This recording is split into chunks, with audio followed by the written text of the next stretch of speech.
सखिए सखी का करत रहो, चलो झुलुआ झूल लेहल जा।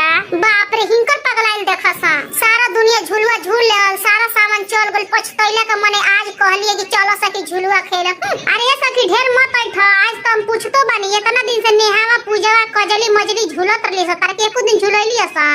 YouTube पर देखला कितना झुलुआ पड़ल बा, कौनो तरह के एको दिन फोन करके बोलेला सिया कि आव हो तनी झूल ला। हम ऐसन बानी की तरह से पूछतानी, आ वो ये से पूछतानी कि हमार रुपया आज फ्री भइल ह। आ हमरा बाबूजी के जन लेवहिया करलन रसरिया उतना देखलन त रसरिया लेके आइल बानी, यही से कहतनी कि चलो झूल लेहल जा। अबे हमर बाबूजी देखिन कि रसरी लेके गइल बे लेवाही के रसरी त इहो आके छीन लियन, त इहो तारे के ना झूले के मिली। बड़ा हुक करतारू। अरे ये सखी तू ठीके कहतारू, हम गई रहनी ओइ दिन झुलुआ झूले खातिर, त मार जनी के अपने मोही ठैठ के गीत गावत रहली सा, झूलत रहली सा, लेकिन हम ताकते रह गनी, एको बार ना बोलैली सा। हां त काहे ना झूल लेलू, बड़ा तारा सखी तारा खातिर खराब लागतिया। अरे ना ये सखी खिसिया जन, चलो झूल लेहल जा। पीढ़ा ले आई गौर, पीढ़ा ओमे बांधल जाई, नीचवा गोड़ी नाही। अरे ये सखी हम तो रसरी चुरा के अपना घर से लेके आवत तनी, तब पीढ़ा केंगा लेके? पीढ़ा तू अपना घर से ले चलो नीचवा बांधे खातिर, आ तनी अपनी भाभी चाची लोग के ले चलो, तनी गीत उत गाई लो। अरे ना ये सखी हम ओकनी के लेके ना जान।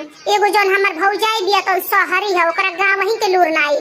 आ एगो हमर चाची बिया उ जाई त बाप रे पुरान के गीत गाई, या पुरान का गीत हां YouTube के जे लोग बा उन लोग के पसंदे ना आई। त बताओ झुलवा झूल के का होई? झुलवा झूलबो त एगो वीडियो बनैबो न, वीडियो अपने YouTube पे चढ़ाइबो न, त केहू देखबे ना करी त कैसन लगी हो? अब आप सगी 1000 जाओ 500 जाओ ना जाओ, ले चलो चाचियों के, चाची अपन है अपना स्टाइल में गई हन। अरे ये चाची गीत गावा हो गावा। अरे ये बबन तहनी के गावा सा अपन नावा का, हमनी के त अपन पुरान के नु गाइल जा। कोनो बात ना चाची, पुरान के गावा तब हमनी के अपन नाव का गाइब जा।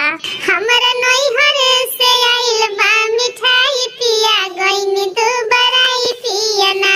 हमरा नई हरे से आइल बा मिठाई पिया गइनी तू बराई पिया ना।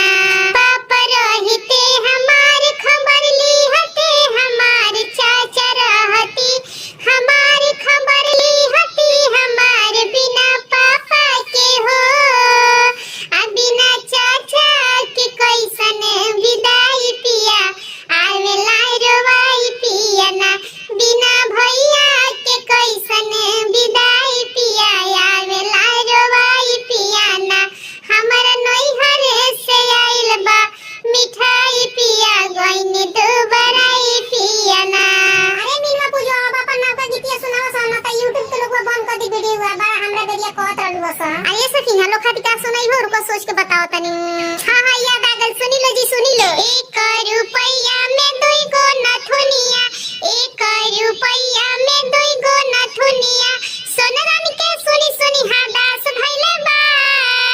आहे लइकवन के सुनी सुनी हा दास धइले बा। राजा कौना कौना गलिया में बाढ़ी आइल बा, राजा कौना कौना गलिया में।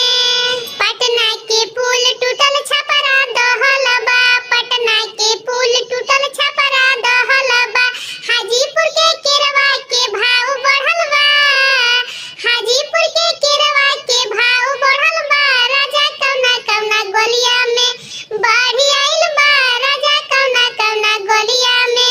शिवानी के पुल टूटल पकड़ी दहल बा, शिवानी के पुल टूटल पकड़ी दहल बा। सोनरानी के सुनी सुनी हा दास धइले बा, बनियावन के सुनी सुनी हा दास धइले बा। राजा कौना कौना गलिया में बाढ़ी आइल बा, राजा कौना कौना गलिया में।